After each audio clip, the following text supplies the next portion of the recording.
Nous débutons la semaine, mesdames et messieurs, sur le décryptage vis-à-vis de tout ce qui se passe en République démocratique du Congo, la politique aujourd'hui qui fait débat, révision de la Constitution.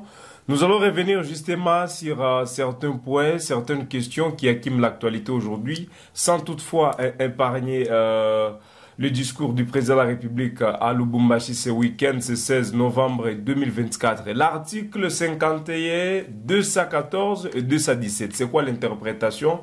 Nous allons revenir dans cette constitution pour comprendre ensemble ce qu'on évoque aujourd'hui. Est-ce que la guerre que nous sommes en train de faire avec le Rwanda exige notre constitution que nous puissions céder la province du Nord Kivu, la province de l'Ituri, la province du Sud Kivu au Rwanda parce que nous avons le droit de le faire vis-à-vis de notre constitution. Christophe Mouissa, un panafricain, un jeune de Goma. Bonjour et bienvenue. Bonjour messieurs les journalistes, nous vous remercions de nous avoir conviés à ce débat aussi important pour la République, surtout avec ce sujet qui est aussi d'actualité et qui va effectivement remettre les Congolais avec une très bonne compréhension de certaines dispositions de notre Constitution. Je rappelle que vous êtes un juriste, monsieur Christophe Mouissa, ce début de la semaine, comment allez-vous? Bon, nous allons bien, au-delà de toutes les actualités, malheureusement, qui semblent être oubliées, les actualités liées par exemple à la situation sécuritaire dans notre pays. Aujourd'hui, nous sommes tous emballés par ce qui concerne la politique avec la révision de la Constitution et nous avons déjà oublié les sujets qui étaient censés être important, notamment la situation sécuritaire dans l'Est de la RDC, la question de grève des enseignants, la problématique des problèmes des routes, des problèmes d'électricité, les problèmes de la perte du pouvoir d'achat, l'inflation monétaire et toutes les autres difficultés auxquelles nous entendons plus le gouvernement agisse. Malheureusement, aujourd'hui, nous sommes plongés en parlant beaucoup plus politique et la Constitution. Aujourd'hui, on en parle du sujet de la Constitution dont vous possédez. Je vois sur Gueule Afrique Télévision, vous êtes minier de ça. Qu'est-ce qu'il faut noter? Des révisions ou des changements? Bon, qu'il soit la révision, qu'il soit les changements de la Constitution, moi je pense que les très bonnes questions que nous devrions nous poser, c'est pourquoi nous voulons les faire, mais aussi qu'est-ce que nous allons changer, pourquoi les changer, à quel moment, par rapport à quelle urgence ou quelle priorité. On va y arriver. Moi je pense que c'était ça les sujets qui devraient nous intéresser à cet instant pour parler de questions des réformes. Parce que moi je ne vois pas seulement ces sujets être traité de manière simpliste avec les changements des camps politiques qui se battent l'un contre l'autre. Mais moi, je pense qu'il devrait y avoir, en tout cas, un dialogue national sur lequel on pourrait se fixer de véritables objectifs qui pourraient nous permettre d'évaluer l'opportunité, l'inopportunité, l'urgence, la priorité de pouvoir avancer ces débats. Mais actuellement, avec la manière dont les choses sont en train de se faire, ça semble être comme un jeu de ping-pong, de confrontation qui va opposer l'opposition et la majorité au pouvoir. Déjà, vous entendre parler, c'est comme si vous ne soutenez pas l'idée qui est présente aujourd'hui les gouvernements congolais via le président Tshisekedi. Non, c'est la personne de Tshisekedi qui est en train d'avancer les débats. Ce n'est même pas la fonction président de la République. Il faut faire cette nuance. Parce que si ça aurait été le président de la République, cela devrait être communiqué à travers son directeur de cabinet. Ici, c'est l'initiative, ce sont des propos d'un individu.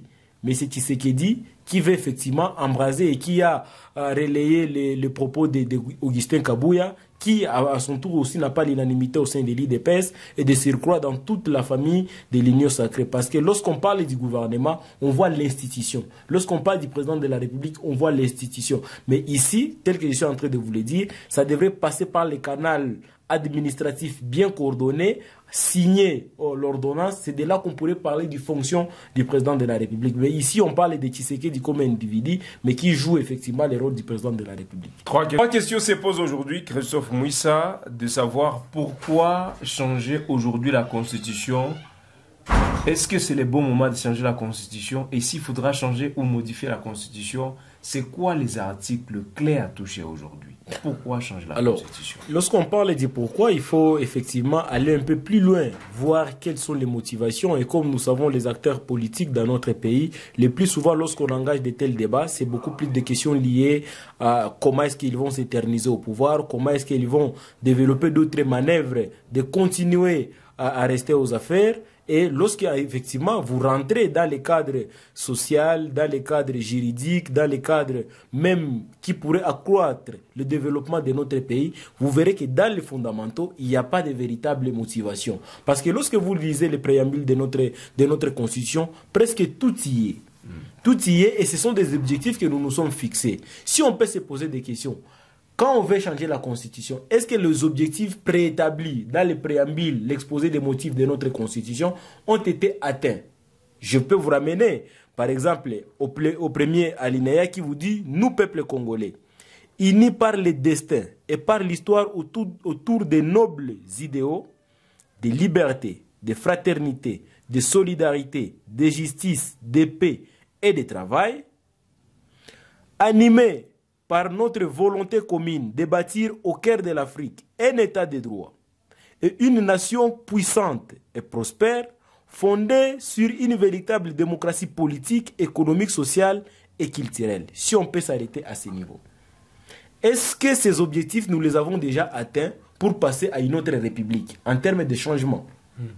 Si on peut voir en termes de révision, lorsque vous parcourez les articles 11 jusqu'à l'article 68, c'est une partie de notre constitution qui réserve le droit et le devoir des citoyens, notamment le droit à la liberté d'expression, le droit à la manifestation, l'accès à l'eau, à l'électricité, l'accès au travail, l'accès à plusieurs domaines. Est-ce que l'État a déjà réussi à répondre à ces questions pour nous ramener un autre débat pour réviser quoi que ce soit? Cela est évoqué, M. Christophe Mouissa. Je reviens avec un autre alinéa. Je pense que c'est de là qui pourrait faire l'objet effectivement de cette émission.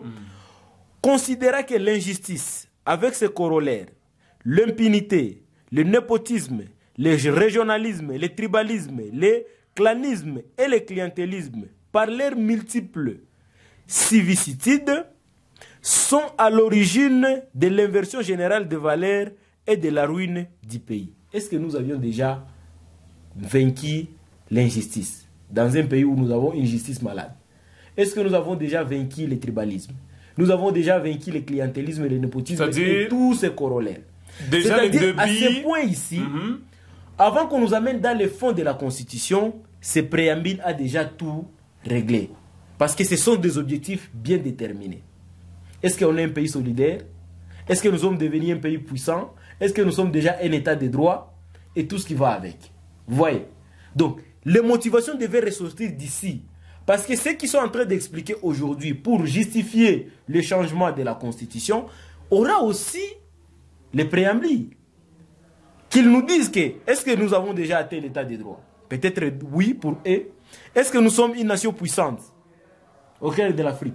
Est-ce que nous pouvons renoncer aux droits humains, à la Déclaration universelle des droits de l'homme, droits de l'homme et des peuples, plusieurs autres conventions que nous? Est-ce que nous allons y renoncer? Voilà les débats.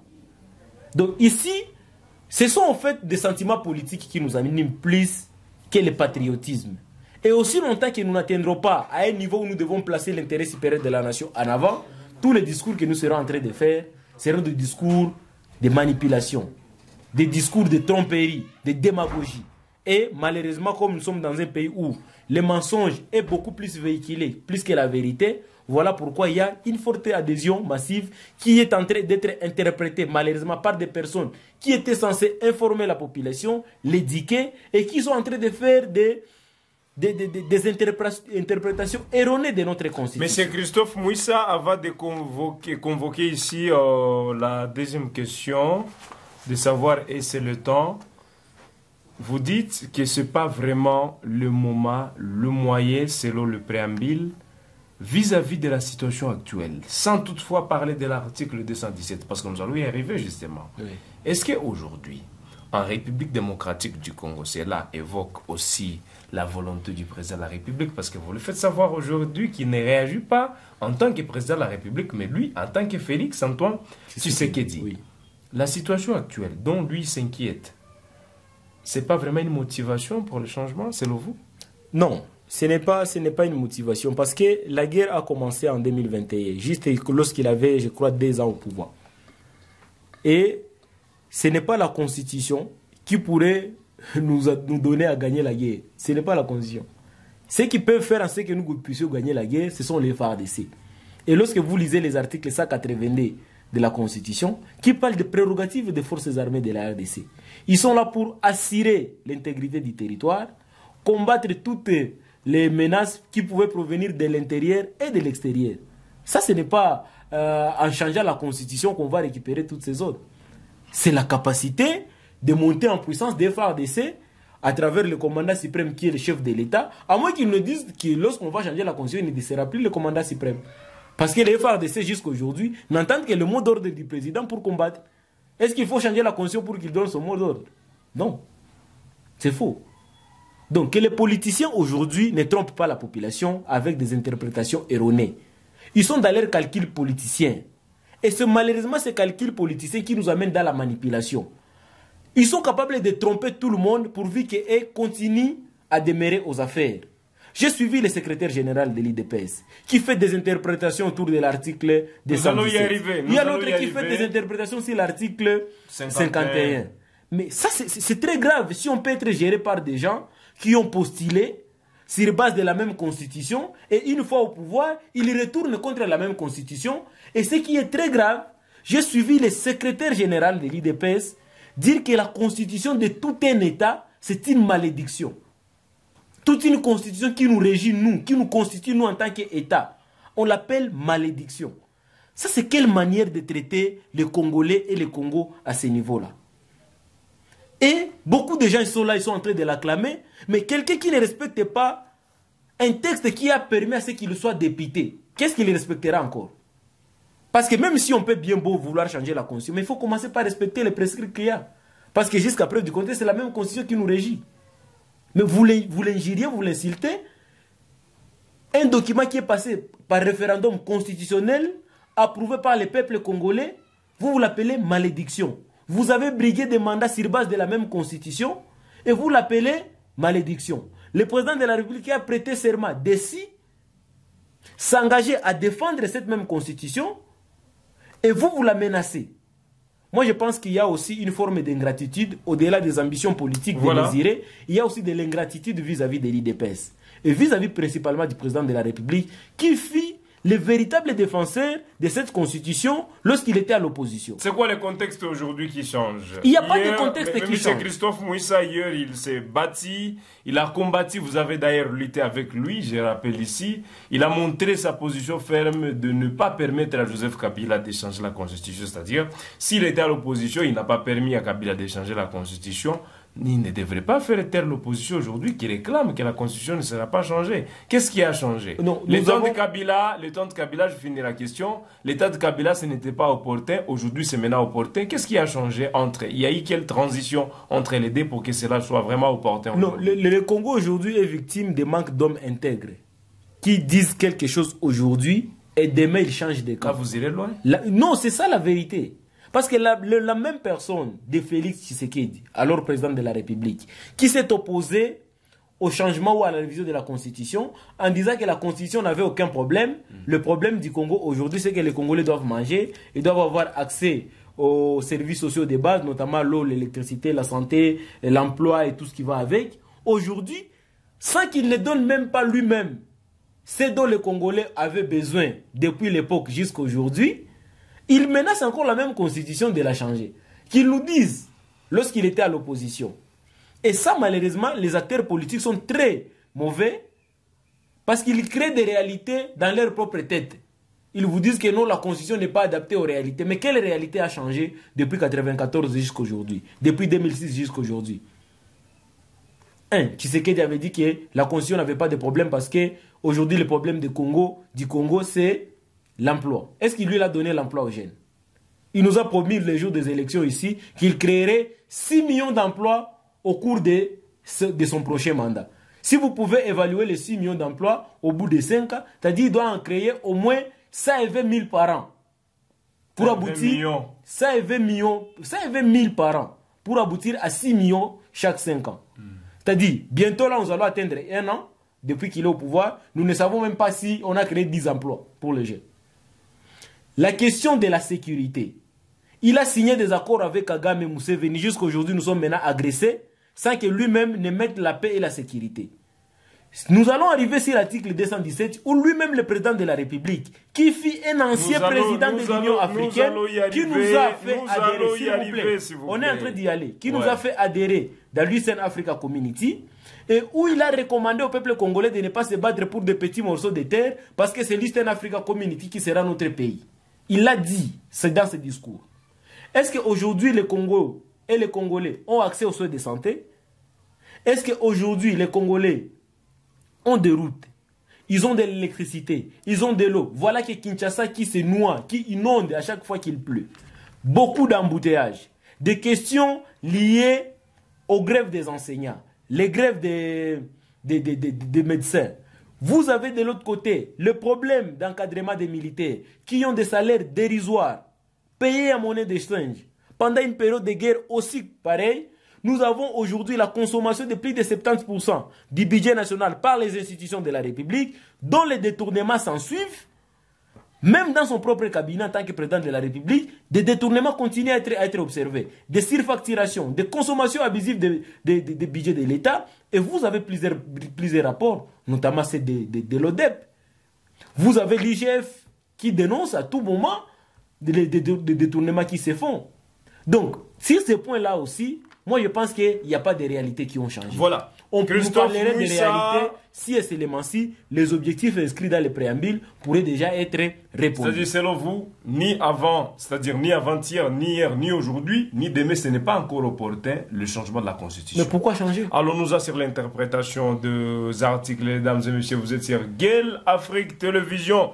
Nous partons vers la fin de cette émission avec Christophe Mouissa, un juriste, un panafricain, un Congolais, un jeune d'Ikivu. C'est lui qui a dit un jour sur Gale Afrique Télévision qu'il est parmi les gens qui vont finir la guerre à l'est du pays. Est-ce qu'il poursuit encore le chemin? On en saura toujours dans cette émission. Est-ce que nous pouvons lire l'article 51? Article 51 de la Constitution. Je ne sais pas si le temps, en tout cas, pourra nous... Un peu vite fait, lisons l'article 51 de la Constitution. 51 dit ceci, alinéa 1er. L'État a le devoir d'assurer et de promouvoir la coexistence pacifique et harmonieuse de tous les groupes ethniques du pays. Deuxième alinéa, il assure également la protection et la promotion des groupes vulnérables et de toutes les communautés et de toutes les minorités. Il veille à leur épanouissement. Article 214. 214. Là, je vais aller jusqu'au dernier alinéa parce que c'est un article aussi qui a été mal interprété 214, dernier alinéa, voilà. Allez-nous-en un peu vite fait. Article 214. Nulle cession. Dernier alinéa. Oui. Nulle cession, ni l'échange, ni l'adjonction des territoires n'est valable sans l'accord du peuple congolais consulté par la voie des référendums. Article 217 alors. 217. La République démocratique du Congo peut conclure des traités ou des accords d'association ou de communauté comportant un abandon partiel de souveraineté en vue de promouvoir l'unité africaine. Les trois articles, selon vous, c'est quoi votre interprétation? On va finir. Alors, lorsque vous lisez par exemple l'article 51, qui veille à la protection de toutes les communautés, y compris les communautés minoritaires. Ici, on recommande d'abord l'État. La première des choses, c'est l'identification et le recensement de tous ces citoyens. Parce qu'on ne peut pas qualifier un groupe de minoritaires ou de majoritaires alors que vous ne l'avez jamais recensé. C'est la première recommandation. On a commencé en 2022, si ce n'était pas 2023, les recensements, c'était un certain 30 juin. Je ne sais pas si c'était 2022 ou 2023. Où seul le président de la République avait acquis la carte. Il y a eu certaines personnes. Ces histoires ont été fermées, mais finalement, la corruption qui était dedans. Voilà. Mais moi, je crois qu'il y a un groupe de gens qui... Donc, pour enregistrer les gens, d'abord, l'Office national de l'identification de la population, on a volé l'argent, parce qu'il faut le dire dans des termes simples, parce que lorsqu'on parle de détournement, à un certain moment, les Français compliquent aussi notre population. On a volé l'argent des détournements à des millions de dollars des Congolais. Pour ça, il faut changer la Constitution. C'est-à-dire, l'article 51 recommande à l'État d'identifier d'abord la population.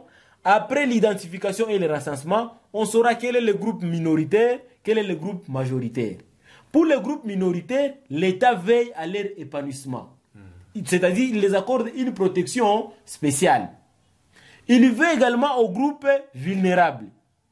Quand on parle de groupes vulnérables, on voit ici certaines catégories d'individus. Les handicaps. Notamment les handicapés, les personnes vivant avec handicap, les aveugles, les albinos, les personnes de troisième âge. Toutes ces personnes vulnérables qui sont dans une forme d'incapacité, qui ne remplissent pas toutes les facultés nécessaires, se retrouvent dans une position de vulnérabilité et l'État doit veiller sur ça. Parce que dans chaque société, il ne manque pas de personnes vulnérables. Vous voyez? C'est ça effectivement l'interprétation que l'on donne à cet article. Que personne ne vienne vous tromper ici. J'ai suivi même certains communicateurs de l'IDPS ou de l'Union Sacrée et Alliée qui vous disent que non, les groupes vulnérables sont des Codeco. Mais ça, c'est quelle manière de réfléchir? Non, les groupes vulnérables, c'est quelle manière de réfléchir? Comment on peut réduire le merci pour votre si analyse. Nous allons à l'article 214. L'article 214 est clair, parce que même 215 en parle aussi. Des traités et accords dits ratifiés par la RDC sont au-dessus des lois internes. Parce qu'à chaque fois que vous cédez, que vous signez des accords qu'on appelle des instruments juridiques internationaux, vous cédez tacitement une partie de votre souveraineté et ces lois-là auront directement une certaine suprématie sur les lois internes. Alors ici, l'article 214 vous dit, quelle qu'en soit la manière dont on peut signer certaines choses, pour le bien de la communauté avec d'autres pays, avec d'autres organisations régionales et sous-régionales, nul ne peut être décidé sans qu'on passe par le référendum. Raison pour laquelle on dit ni cession, ni l'abandon, ni l'échange, nul ne peut se faire sans pour autant consulter le peuple congolais en amont. C'est-à-dire rien ne peut se faire, sans que la consultation populaire des Congolais. Non seulement la consultation, mais la volonté. La volonté aussi. Lorsqu'on parle de la consultation, non, parce que lorsqu'on parle du référendum, qui implique également des moyens, beaucoup de moyens d'ailleurs, environ 1 milliard, on voit également la possibilité de oui et de non. Parce que le référendum, effectivement, c'est au fait une campagne, que je dirais électorale, pour initier les gens autour d'un projet d'accepter ou de refuser. Voilà. Article 217. Cet article, d'après mes recherches... Ça fait débat, je ne vous coupe pas la parole, nous avions entendu le secrétaire général AI de le président de la République. Le président de la République et plusieurs acteurs politiques qui ont interprété chacun de sa manière l'article 217. Vous l'avez sûrement lu. Oui. Vous, en tant qu'ingériste, vous, en tant que Congolais, c'est quoi votre interprétation? Alors, en droit, il y a ce qu'on appelle la méthode exégétique. Cette méthode vise effectivement à interpréter les différents textes juridiques. Et moi, je peux dire que je suis un exégète parce que je travaille plus sur l'interprétation, la lettre et l'esprit des écrits en droit. Lorsque j'ai fait mes recherches, cette disposition, c'est-à-dire les phrases qui contiennent, sont similaires à plus de 15 pays. Pour la précision, c'est 16 pays en Afrique qui possèdent... dans 16 pays. Non, la disposition se retrouve dans 16 pays africains. Et lorsque vous allez dans l'espace Schengen avec l'Union européenne, presque toutes les nations de l'Union européenne ont de telles dispositions jusqu'à créer un parlement européen et avoir une monnaie européenne qu'on appelle euro. C'est dans la même angle logique que le Congo aussi, parce que ça ne se retrouve pas seulement dans cette constitution, cela a été dans la constitution à l'article 210, à l'article 110 de la constitution d'Isaïr du 24 juin 1967. Pendant la période d'Isaïr, on ne dira pas qu'à cette époque, il y avait déjà des accords de Remera, sous-entendu. Vous voyez? C'est-à-dire, ce sont au fait la possibilité de la création ou de l'appartenance à des différentes organisations régionales ou sous-régionales. Et ça, c'est très honteux pour moi. Lorsque j'entends le président de la République, qui fut un ancien président de l'Union africaine, de surcroît, de ne pas comprendre l'interprétation de cet article. Lui qui a recommandé au peuple congolais, lorsqu'il a fait adhérer les pays dans l'EAC, qu'est-ce qu'il nous avait dit? Ça ne sert à rien aujourd'hui aux Congolais de se battre pour des morceaux de terre alors que c'est l'EAC qui deviendra notre pays. C'était dans l'esprit de cet article. Aujourd'hui, notre pays se retrouve dans ce qu'on appelle la ZLECAf, c'est-à-dire la zone de libre-échange d'Afrique. Ça aussi, c'est presque... C'est dans la même logique que cet article 217. Aujourd'hui, nous sommes dans la CIRGL. Aujourd'hui, nous faisons partie de la SADC, dans l'EAC, dans CEAC. Tout cela, c'est dans le cadre de cet article. Parce que lorsque vous signez des traités et des accords à l'article 215, ça sous-entend que vous acceptez à ce que votre pays ou vos lois internes subissent la suprématie des lois de toute la sous-région ou de la région dans laquelle vous avez donné avis favorable d'y appartenir. Nous avons signé le protocole de Maputo, qui nous recommande même contre la volonté de notre code pénal, mais également de notre constitution, à ce qu'il n'y ait pas d'avortement volontaire, ce qu'on appelle IVG, interruption volontaire de grossesse. Mais nous l'avions ratifié. Il n'y a pas plus tard que 4 jours ici, où on a signé un protocole avec les FMI. Pourquoi ne pas refuser cela? Parce que l'article 217, on va donner notre souveraineté. Mais la souveraineté est différente du territoire. La souveraineté est différente de la territoriale. Merci beaucoup. Donc, moi je pense qu'au-delà de tous les mensonges qui sont véhiculés aujourd'hui par les acteurs politiques pour satisfaire leurs appétits, il faut que le peuple soit informé sur toutes ces manœuvres de manipulation. Ce sont des manipulations graves qui risqueraient de plonger le pays dans une situation inconfortable. Voilà, si on change la constitution aujourd'hui, c'est de là que je vais finir, alors que nos compatriotes de Massis, de Rutshuru, qui ne se sont pas fait enrôler, ils ne détiennent pas aujourd'hui l'identité de la carte d'électeur pour être reconnus comme des Congolais. C'est-à-dire, si aujourd'hui on commence cette initiative, nous condamnons des personnes qui vivent dans ces zones-là, parce que le référendum n'y arrivera pas. Et les députés, ils n'ont pas la légitimité parce qu'ils ont été prorogés par l'arrêt de la Cour constitutionnelle. C'est-à-dire, cette population va dire, vraiment, vous nous vendez pour vos propres intérêts. Merci beaucoup, Christophe. Nous allons revenir. Et ça, nous n'accepterons jamais que Tshisekedi marche sur cette constitution. Parce que c'est de cette constitution qui lui a rendu président de la République. Merci beaucoup. Aussi, les derniers mots. Depuis l'indépendance jusqu'à aujourd'hui, le Congo a déjà été régi par 6 textes. Il n'y a pas le temps pour y revenir. Je pense que dans la prochaine émission, on y reviendra. Et chaque président ne peut pas venir avec une constitution. Sinon, si on aura 25 présidents, c'est-à-dire on aura 25 constitutions. Non, ce n'est pas quand même normal. Merci beaucoup. Le pays fonctionne sur base de principes et de règles. Merci. Toute personne qui y passe doit respecter ces règles et des principes. Nous sommes à la fin. On ne peut pas venir au pouvoir pour changer les règles des jeux parce qu'on a échoué, parce qu'on a besoin de s'éterniser au pouvoir. Nous allons, ça, les Congolais voilà, Monsieur Christophe. On ne peut pas abuser de la naïveté du peuple congolais qui souffre déjà de la guerre et de tous ces corollaires. Voilà, et nous n'accepterons pas que les individus se mettent sur notre échelle. Nous allons y revenir, mesdames et messieurs. Nous sommes à la fin. Nous allons y revenir pour l'interprétation de chaque article, comprendre que portent ces articles.